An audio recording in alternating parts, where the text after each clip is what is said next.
Well, neither Jay's team nor my team moved forward in the NFL playoffs, and along with cousin Sal, I am in mourning for the loss by the Dallas Cowboys. But Jay and I are back to take a look at some of the week's top compliance and ethics stories on This Week in FCPA. I hope you will check out one of the latest additions to the Compliance Podcast Network, Hidden Traffic, where host Gwen Hassan looks at the scourge of modern slavery and human trafficking and what you, the compliance professional, can do from the corporate perspective.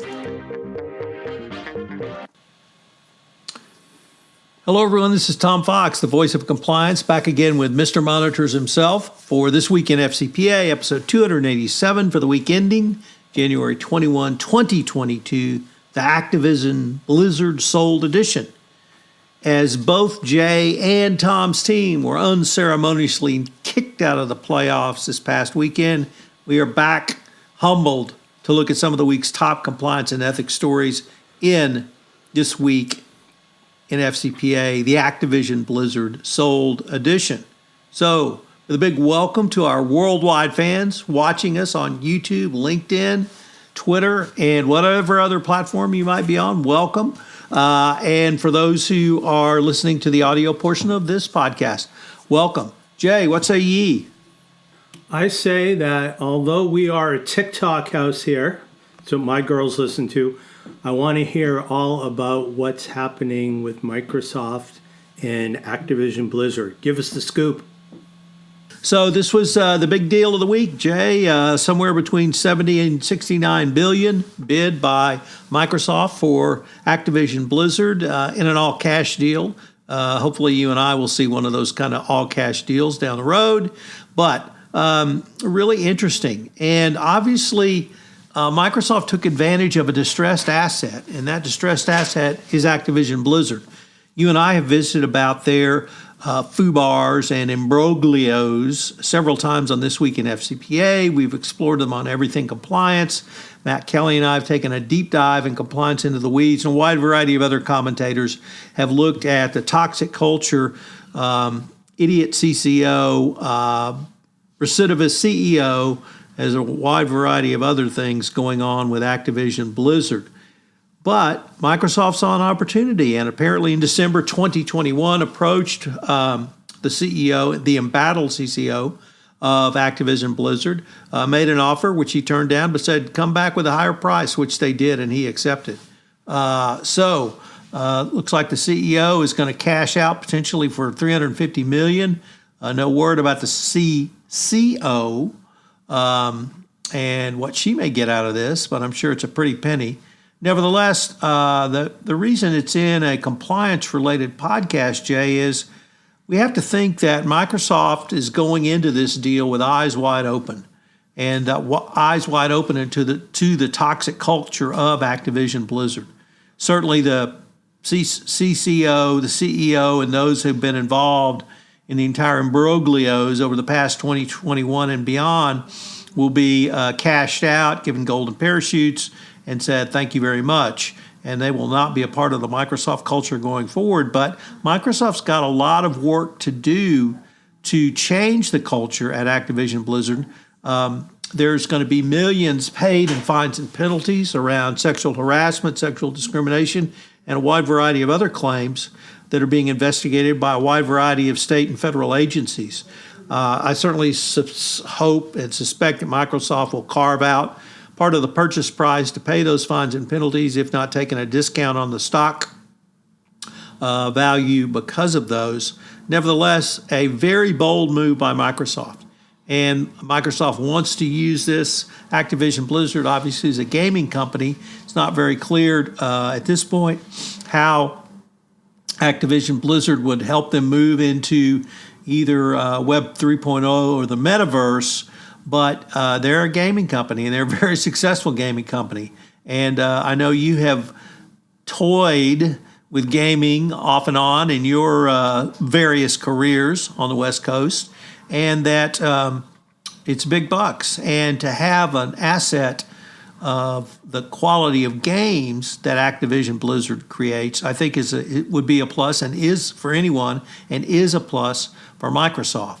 So it's going to be very interesting, Jay, from the compliance perspective. How do you assess in pre-acquisition due diligence? Obviously, we don't know. More will be revealed because they're both Microsoft and Activision Blizzard will have to go to the regulators for a wide variety of issues, including antitrust, both in the United States and in the EU. But Microsoft has a big job on its plate to integrate, obviously, such a toxic culture. And, you and I both know folks in the Microsoft compliance department, although they have gone through their own FCPA enforcement actions, we both believe that Microsoft's compliance department is literally first rate, have used data analytics extensively for many years, and we're really on the cutting edge of that. So going to be a big chore for Microsoft, but it's definitely Activision Blizzard was a distressed asset because of these violations that they had, and it's going to be interesting to see how it moves forward. Maybe do you have a buzz from the West Coast, or do you have a different insight because you have looked at some of these types of businesses over the years?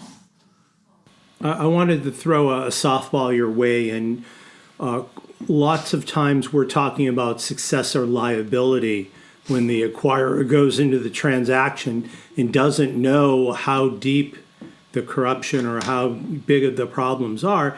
But it almost seems the way you've articulated this transaction, Microsoft has turned this into a positive, that they saw a shrinking stock price and they thought they could come in. So they've got to be pretty confident that they're going to be able to get through the successor liability issues, because I believe there's a $3 billion with a B breakup fee. Would you agree with that? With regard to successor liability, my sense would be that Microsoft is going into this with eyes open, and that they will work very hard to ring fence off any conduct which might be viewed as nefarious or not meeting really any of the criteria for resolution of it. So in terms of the breakup fee, I can't see this not going through, Jay. In terms of the antitrust issues, although Microsoft is in the gaming space, I don't see this as really limiting consumers' ability to make choices or perhaps moving to an anti-competitive stance that the regulators might feel uncomfortable with. It may be that certain portions of Activision Blizzard are spun off, or some other concessions made to the antitrust division, and in the EU, hopefully affiliated monitors will be able to come in and monitor those to ensure antitrust compliance. But that's perhaps a conversation for a different day. But I think your point, Jay, is spot on. Eyes wide open. And, if you and I can articulate some of these, we both believe that Microsoft not only knew about them just by reading the press coverage, but any due diligence they did, and say they didn't do any before they moved forward other than what was in the public record. They're looking at everything and are turning over every rock they can right now up until time of closing. So it's going to be a heady time in terms of workload, and a heady time after the acquisition closes for Microsoft. But I feel confident that Microsoft has a shot at pulling this off, Jay. Cool. Well, thank you for that insight, Tom. First of two coming to us from the FCPA blog from a good friend of the podcast, Dick Cassin. Dick takes a look at how the virus undid corruption risks models. Assessing corruption risks starts with determining the likely degree of interaction with government officials. If a transaction or project doesn't require interaction, corruption risk is essentially nothing. As interactions increase, so too does the corruption risk. Organizations become adept at quantifying the likely degree of interactions with government officials. Risk experts use historical data from the same or similar transactions and projects in the same or similar countries. These models, using risk factors such as country histories, industry data, third-party involvement, produce risk assessments that organizations rely on to design many of their compliance procedures. Since COVID-19, however, predicting the likely degree of interaction with officials has become difficult and sometimes impossible. The pandemic forced governments and agencies to change the when and the how they interact with users, and this result is that government functions are less predictable and more ad hoc. It isn't possible yet to quantify the degree to which actual interactions with government officials have changed, but there are clues. Policy experts and diplomats have advised governments to open cross-border back channels to help manage pandemic crises. In the new ad hoc regulatory world, compliance officers have lost their best tool to evaluate interactions, historical data. Before COVID, interactions usually followed predictable patterns. Now, with so many ad hoc interactions, comparisons with prior patterns have become essentially meaningless. Companies can somewhat mitigate the ad hoc environment's uncertainty when interactions involve compliance-trained employees, but ad hoc interactions involving third parties are harder to assess. In a sense, the pandemic has provided perfect cover for agents and corrupt officials to meet and make illegal arrangements. So how should companies and their compliance officers respond? It's no easy answer. Budgets are limited, and compliance personnel are already in short supply. Dick thinks that still compliance officers can use existing safeguards and internal controls. They can require government interactions to be pre-approved, logged, and reported, and they can also prioritize their review of spending requests related to interaction with government officials. In some cases, they can restrict the company's use of agents and impose additional restrictions on the company when the company retains them. In all, training sessions, compliance officers can warn that ad hoc interactions with government officials create more opportunity for graft, and that despite massive disruptions and new unorthodox ways of doing business, the company's tolerance at the end of the day is still zero. Tom, what does Jaclyn Jaeger have to say about KPMG?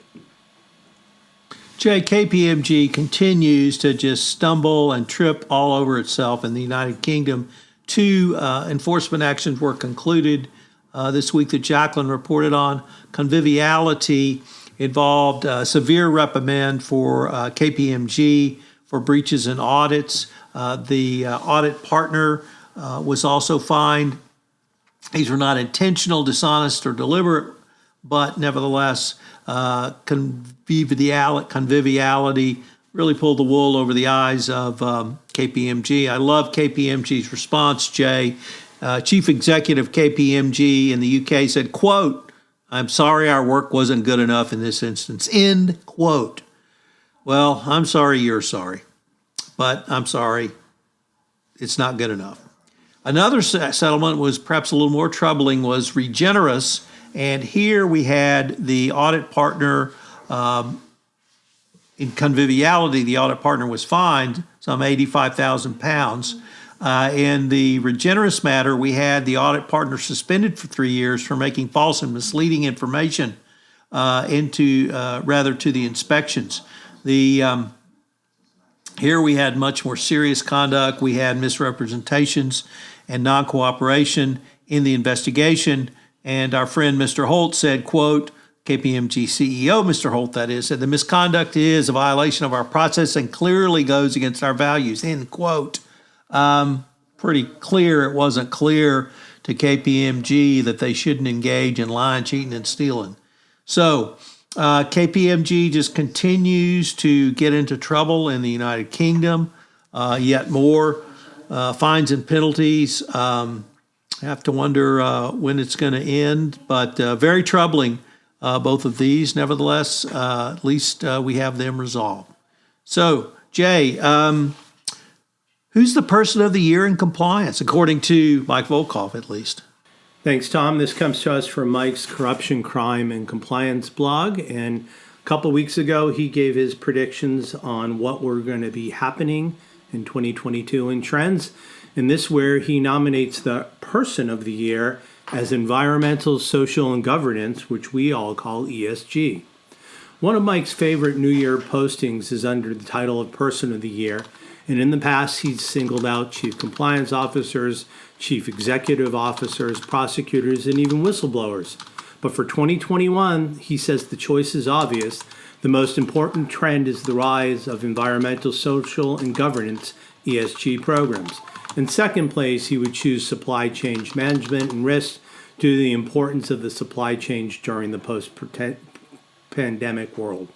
In the end, ESG dominated the headlines and earned annual recognition as the issue of the year. While Mike continues to believe that ethics and compliance should not lead a corporate ESG program, the E&C function continues to benefit from corporate focus on ESG, and in particular on the need to address the G, the governance part. In this respect, ethics and compliance has an opportunity to leverage ESG as a way to elevate ethics and compliance function. Compliance officers have a unique skill set that sits well within the ESG framework.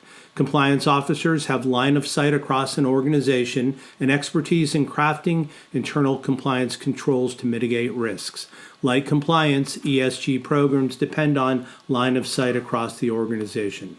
Given the similarity in skill sets, many professionals believe that compliance should include ESG responsibilities in their remit. Mike's concern is simple. Ethics and compliance officers already have huge responsibilities for a company's ethical culture and program. CCOs cannot take on more responsibility. As a result, a dedicated ESG officer is a minimum requirement. ESG, however, is a movement that reflects growing public and investor demands. Corporate leaders have to focus beyond quarterly financial reporting and respond to a broad menu of stakeholders' demands. The landscape for corporate governance is undergoing a radical transformation. Social and environmental issues compete with traditional financial, compliance, and operational demands. While this reformation is occurring, corporate leaders are having to balance difficult issues while maintaining stakeholder support. The evolution is a positive development and will benefit CCOs because of the important responsibility to protect a company's reputation. Corporate compliance fits neatly into the ESG perspective. Investors and stakeholders are demanding corporate dedication to environmental sustainability, social issues, and corporate governance. To increase access to capital, companies have to dedicate themselves to these new principles. An ESG program has to include the CCO as a strategic partner. Working together, ESG and CCOs can apply common solutions to design and implement policies, procedures, and controls to accomplish an effective ESG and ethics and compliance program. While the objective may differ, the means to accomplish their respective goals include common techniques and approach to build company-wide support. ESG is here to stay. Corporate leaders need to expand their perspective and address important stakeholder issues, including ethics and compliance as part of the government component. As a new and important objective, ESG is set to reshape the corporate landscape. Tom, we've got another article from the FCPA blog. What's on Vera Cherepanova mind? Earlier this week, I should say, Vera Cherepanova, a colleague from across the pond who practices compliance in Europe at Studio Etica, wrote a really interesting article about behavioral risk and behavioral psychology. And I should have started off by saying, I hope you understand the reference, Jay. I really do. And if you don't know what abnormal is, well, you didn't grow up in the 70s. So abnormal comes to compliance. And you're going to have to email me if you don't know what that reference is. But it's one of the great references of all time. Marty Feldman. Very good. Igor? Movie name? Oh, Young Frankenstein. Very good. You hit the trifecta. Nevertheless, Vera wrote about banks. She'd been looking at this for about 6 months or so and been thinking about it. She finally wrote an article.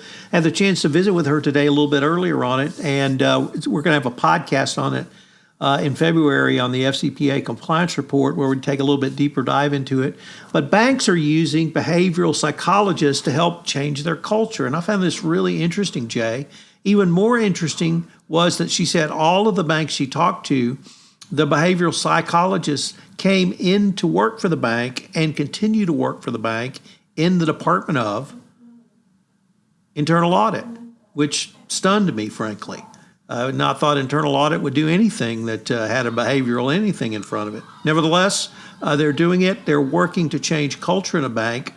And we talked about whether does culture change come from the top? Because I think you and I have probably thought that was true, and it kind of percolates down. But what she found from her research into this said that you can actually change culture from the top, from the bottom.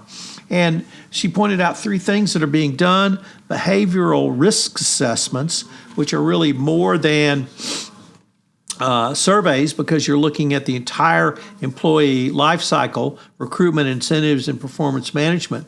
An interesting thing that we're going to have to explore a little bit further, Jay, which is called targeted subculture audits. Instead of looking at a culture audit from a holistic one company perspective, there's granularity in different subcultures within an organization, whether it be departmental, whether it be geographic, whether it be functional or any other way. And then training, incorporating behavioral change with interventions, changing architecture, reinforcing experience, and even nudging, in a term I had not heard before called sludging.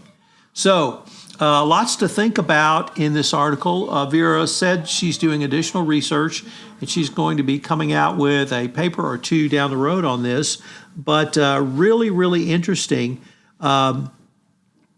If you listeners may recall me talking about a Wei Chin speech, where when asked who should be in the compliance department of the future, she talked about behavioral psychologists. So here we have specific examples of financial institutions doing this in response to culture as far back as the 08-09 financial crisis, but also the continued enforcement actions against bank for a variety of issues: AML, tax fraud, bribery, and corruption. So, an interesting experiment that I think we're going to have to follow a little bit long, Jay. Jay, we had I thought, a very interesting article on the Biden administration's strategy on countering corruption, but really, what does it mean for the businessman? What did you see in this article? So this comes to us from Corporate Compliance Insights, from a trio of attorneys from Eversheds, Sara Paul, Andrea Gordon, and Dane Sowers. So the federal game plan is out. Businesses now have an opportunity to anticipate the regulations and enforcements coming down the pike. On December 6th of 2021, the Biden administration issued a U.S. strategy on countering corruption, which assessed current anti-corruption efforts and detailed the administration's approach to preventing domestic and foreign corruption. It also ran down lines of LOE, lines of effort, to benchmark its progress. While the strategy is wide-ranging, four themes repeatedly appear throughout. First, the importance of the Anti-Money Laundering Act of 2020. Second, increasing individual accountability for corrupt conduct. Next, the need to focus on the demand side of bribery. And finally, a commitment to international cooperation and global enforcement. This article discussed the themes and the strategies related to LOEs, along with takeaways for companies to consider in administration endeavors to implement a series of robust anti-corruption efforts for the year and beyond. Here's the key takeaway from AML. Companies should monitor other anticipated FinCEN activities, which may affect their compliance programs and reporting obligations. The AML Act required FinCEN to take several actions by January 1st, 2022. However, FinCEN has fallen short in meeting some of these deadlines. The authors expect another surge in FinCEN activity this year as the agency races to satisfy its AML requirements. Key takeaway number 2, individual accountability for corrupt conduct. The administration's emphasis on individual accountability should strongly encourage management and those in gatekeeper roles at companies to proactively evaluate their company's compliance programs and promptly remediate any identified issues. Third, demand-side bribery.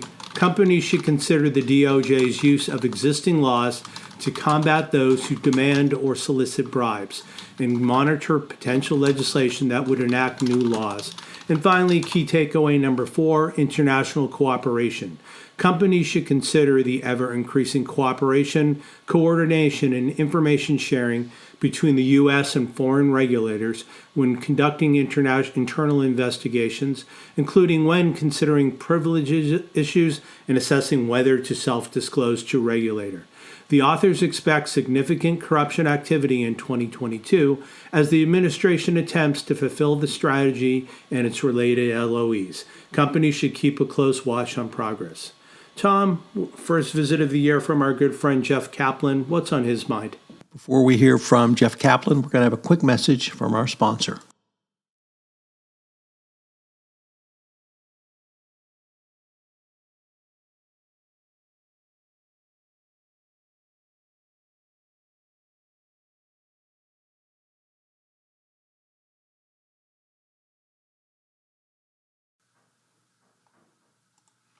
So Jeff had a really interesting, very small post, and it was about an article on climate change, but from the compliance perspective, Jay. He references a soon-to-be published Iowa Law Review article, and in this, it advocates that compliance is the corporate function that should lead an ESG effort, but here they're talking about specifically climate change. And that the article contends that climate change is actually a compliance issue. And that while scholars may have overlooked compliance as a solution, now it's recognized that a compliance-based approach is the best rationale for holding corporations responsible for climate change. And the article provides a robust framework for achieving those goals. So Jeff adds that the full promise of a compliance and ethics program goes beyond the business realm to nurturing habits of the mind. And that's certainly a great phrase that we in the compliance profession should embrace. We're not doing good simply to do good. We're doing good because it's good business. And that when you couple that with the article I'm going to talk about in a moment on institutional investors and ESG voting, you see that a wide variety of business people believe that not only is climate change an important goal, but it makes your company more profitable, which we'll go into. So it's going to be very interesting when the final law review article is released. I hope to be able to get the authors on for a pod. Jay, is trust having a moment? According to Stewart, Levine, and Forbes, it definitely is, and I agree. Over the past 2 years, the impact of COVID-19 and the Omicron virus, combined with massive workforce resignation, has created a brand new world reality. The workforce has stopped, paused, and taken a breath. Significant numbers of people are resigning from their jobs due to the lack of values alignment, lack of clarity around the purpose of their work, overwork in dreadful environments, and the inability to find childcare. People are now prioritizing beliefs over money. The human capital's equation has never been more precise or scarce. The Great Resignation movement reflects close to 500 people in the U.S. who have left the workforce. This is a reflection of companies not understanding and meeting employee needs. More than 25% of employees today do not believe that their physical and mental well-being are being recognized and cared for by their companies where they work. With younger generations thinking about what they truly want to do with their lives, and with older generations concerned about their own mortality, more and more people are stopping to smell the roses and reevaluate and realign their life with their values. And statistics have shown that money is no longer a driving factor, or the most driving factor. Those CEOs and businesses who are focused on their organization's purpose and mission, as well as core values and belief, will weather this storm that is changing the landscape permanently. The employee is now in charge, and it's up to leadership to understand and respond to how employees are thinking. Today's workforce has no tolerance for lack of trust. CEOs and leadership that align their actions with their values will prevail.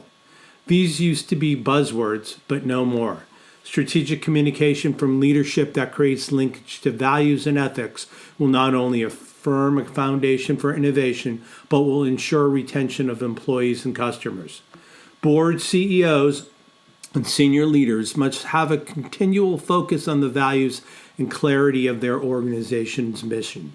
The culture of an organization follows. The importance of culture have never been more important.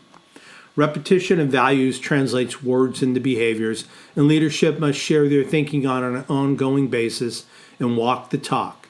People today know the difference. They watch, they observe, and they understand. We teach communications, and preparation for communication is not only respectful of people's times, but enables you to focus your thoughts in a meaningful way and get better outcomes. The crafting of agendas that are well thought out screams out respect. And anybody who wants to be a CEO today must be able to execute strategic communication. It's no longer just about managing the financial reports or keeping the stock at a certain level. The new focus is on creation of trust. The most difficult thing to do is to look in the mirror and have an honest conversation about your own actions and the impact they have on others. We don't always have a good hair day, but understanding this and being honest about it can help move the metrics forward in the areas of trust. This world is based upon human relationships. The only way to build meaningful ones are through trusting, ongoing conversations.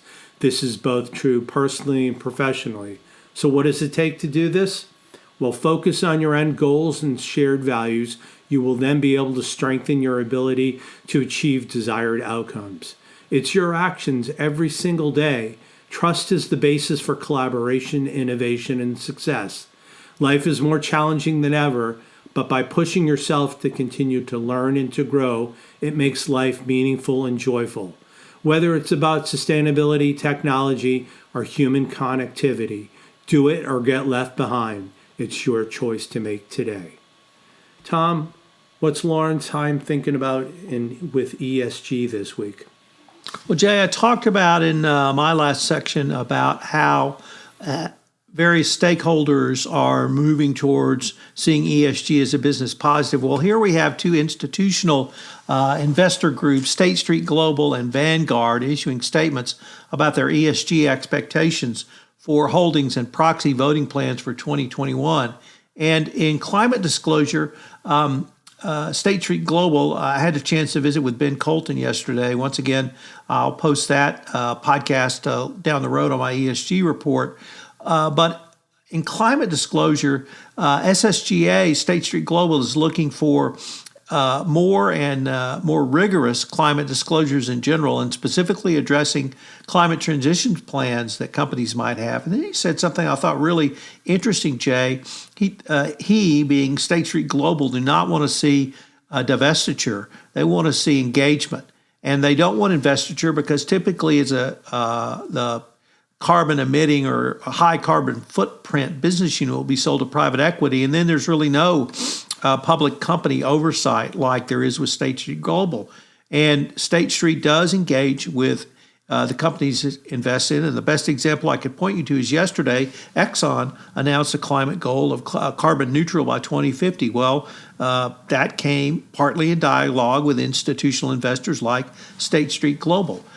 So they are having an engagement. They are having engagement that makes real results. But it's not just climate. There's an E and a G and an S in ESG. And around human rights, State Street Global is going to have boards play a more active and direct role around human rights as talent and talent acquisition as well. So how does the board oversee risk related to human rights? What human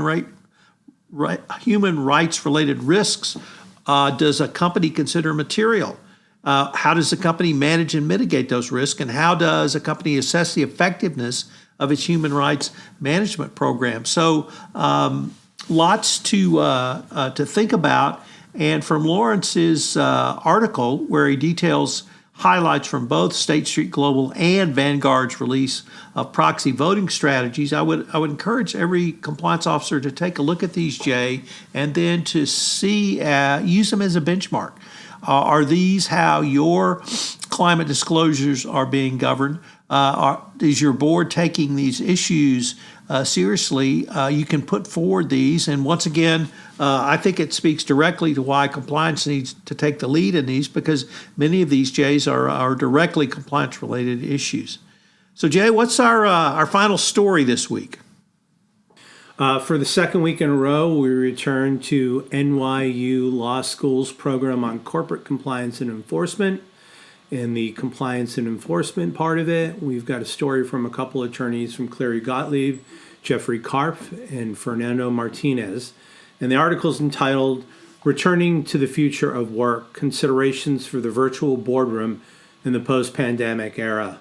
And a lot of the articles we've read today about how we're in the throes of the pandemic and how it's affected business, it's clear that the corporate workplace has changed for good. As the world continues to reopen and companies return to the office, what we are returning to is not business as usual, but a new future of work, a future characterized by a shift from traditional workplace to remote and hybrid models that provide opportunities to work in effective and efficient ways. The initial response to COVID-19 taught public company boardrooms important lessons. After getting through the initial hurdles and the repeated exclamations of, "You're on mute," it sank in that future of the work, including for boards and directors, would be transformed into a hybrid, in-person, and virtual approach. Virtual boardrooms can increase directors' levels of involvement, enhance collaboration with management, and provide several overall benefits, which include increased attendance and reduced travel, shorter agendas and crisper presentations, more inclusive and focused conversations, and broader exposure to key executives and experts. While there are clear benefits to the virtual boardroom, unique challenges also arise. Directors must navigate the future of work should they consider the potential drawbacks that may come with an over-reliance on the virtual approach. Hybrid meetings come in different shapes and sizes, and boards should consider the particular advantages. One hybrid approach is combining in-person and virtual, with some directors meeting in person and others joining remotely.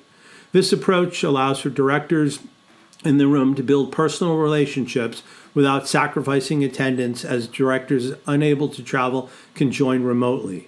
Another hybrid approach would involve having a certain number of in-person meetings a year, while the rest could be held virtually. Complex and more strategic discussions could be saved for in-person meetings, while issues that were dealt with on a more regular basis or more time-sensitive matters could have been dealt with telephonically or remote. In either scenario, companies with hybrid meetings should be mindful of how their director attendance defines attendance, their policy defines attendance, and ensure that remote meeting attendance fulfills the requirement of the policy. Boards can take several approaches to maximize engagement of efficiency. They can maximize preparedness and discussion, monitor engagement, focus on timing, manage technology, and recreate in person. Regardless of the specific approach boards take, it is crucial that they build upon the lessons from pandemic on risk and oversight preparedness. An effective board is an informed board, and directors should understand the entire ecosystem in which their companies operate. As companies adapt and make changes, it's important to ensure that there's a robust reporting system and controls in place for the board to keep them informed of key developments, including plans for reopening and returning traditional workforce. How companies approach returning to the office and adapting to the future of the work can have long-lasting impacts. Aside from developing ways to maximize the benefits of remote and hybrid work, boards should play a role in working with management to clearly define a return to office strategy that properly accounts for the importance of workplace culture, but at the same time can be flexible enough towards the future of work. So Tom, that ends the article part. It seems like you are doing more and more podcasts as the year goes on. First up, you and Matt Kelly have concluded a two-part series on key issues that you're following in 2022, and you can find this on the Compliance Into the Weeds soundtrack. The Compliance and Weeds section, and we link to it in the show notes for part 1 and 2. This week in January, we started back the Compliance Live. Can you tell us a bit about your conversations with Valerie Charles? Sure, Valerie Charles in episode 2, she moved over to GAN Integrity. Well, in episode 3, she moves over to Stone Turn. She's a partner at Stone Turn, and she talks about how she's used her in-house private practice and then Comtech knowledge in her consulting practice at Stone Turn. Jay, I don't know if you've seen the Joel Cohen production of Macbeth. It's out on Apple TV. I watched it this past week and was literally blown away by it. And I was so blown away, I ended up writing a week's podcast series, blog post series on it, where I looked at transformation of various aspects of a compliance program. And I looked at it through the characters in Macbeth, the Cohen production. First, the overall structure of what he did, which was just surreal and minimalist at the same time. 2, Denzel Washington's performance. 3, Frances McDormand's performance as Lady Macbeth. And then today, Catherine Hudson, who played all 3 of the 3 sisters or 3 witches, depending on your perspective. And I talk about her role, which I thought was the top role of the performance. And as a preview for our Everything Compliance recording tomorrow, Jay, I'm going to shout out to the performance and continue some Oscar buzz for it.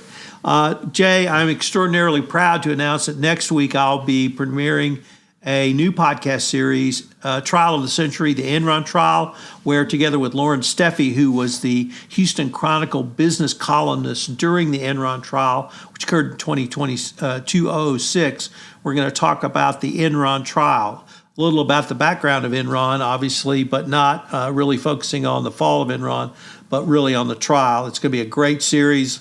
Great production work from One Stone Creative. I'm really looking forward to that podcast series. It comes out next, premieres on Monday and Monday through Friday. And then, of course, today, January 21st, is day 21 of 31 days to a more effective compliance program. If you want to find out the latest on design, creating, and implementing a best practices compliance program, I hope you'll check out my series, 31 Days to a More Effective Compliance Program, each day at noon on the Compliance Podcast Network. So, Jay, with that, back to you.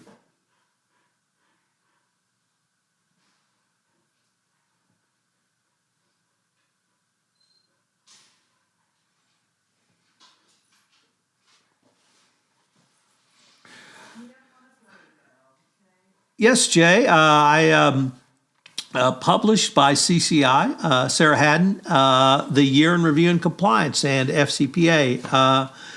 Sara asked me if I would write a year in review, and I was happy to do so. So in addition to coming out with a new addition to the Compliance Handbook, which will be out in June from LexisNexis, I had this published through CCI. Sara provides it at no cost. So if you'd like a review of 2021, of compliance, of FCPA, and frankly, of a wide variety of other topics, check it out on CCI. Extraordinarily pleased. A big shout out to Sara for putting it out there literally at no cost. It's available in the digital ebook only. So check out FCPA, the 2021 Year in Review, available on CCI, which we've also linked to in the show notes, Jay. Great. Thanks for sharing that with our listeners and viewers. So I'm going to bring this guy home, or this podcast home. As you know, Tom Fox is the voice of compliance. He can be reached at tfox@tfoxlaw.com. And I'm Jay Rosen, a.k.a. Mr. Monitor. You can reach me at the initial J, ROSEN, at affiliatedmonitors.com. And we'd like to thank you for joining us for this week in FCPA, episode 287, for the week ending January 21st, 2022, the Activision Blizzard Sold edition. We'd like to thank you for spending some of your day or your weekend with us, and we look forward to talking to you next week when we take a look at this week in FCPA. Tom, have a great weekend. This is Tom Fox again. Thank you for listening to this episode of This Week in FCPA. I'm pleased to announce a very special podcast project, which will premiere on Monday, January 24th, on the Compliance Podcast Network. The Trial of the Century, the Enron Trial. In this 5-part podcast series, I'm co-hosting with Lauren Steffi. Lauren is a business journalist who was the Houston Chronicle business columnist during the Enron trial. He covered the Enron trial, and we do a podcast series based upon his articles and reflections. We look back at the Enron trial, not really the fall of Enron, and what the trial meant for corporate governance, and indeed all the way to ESG today. It's a fabulous series that I know you'll enjoy. Lauren is a great storyteller, as you may guess. It will be on the Greetings and Felicitations feed on the Compliance Podcast Network. So check out the trial of the century, the Enron trial, next week. And I hope you'll join Jay and I again next week, where we look at stories from this week in FCPA.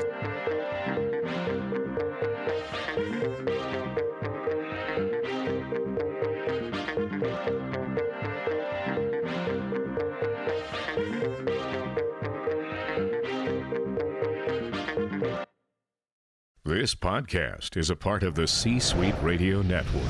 For more top business podcasts, visit c-suiteradio.com.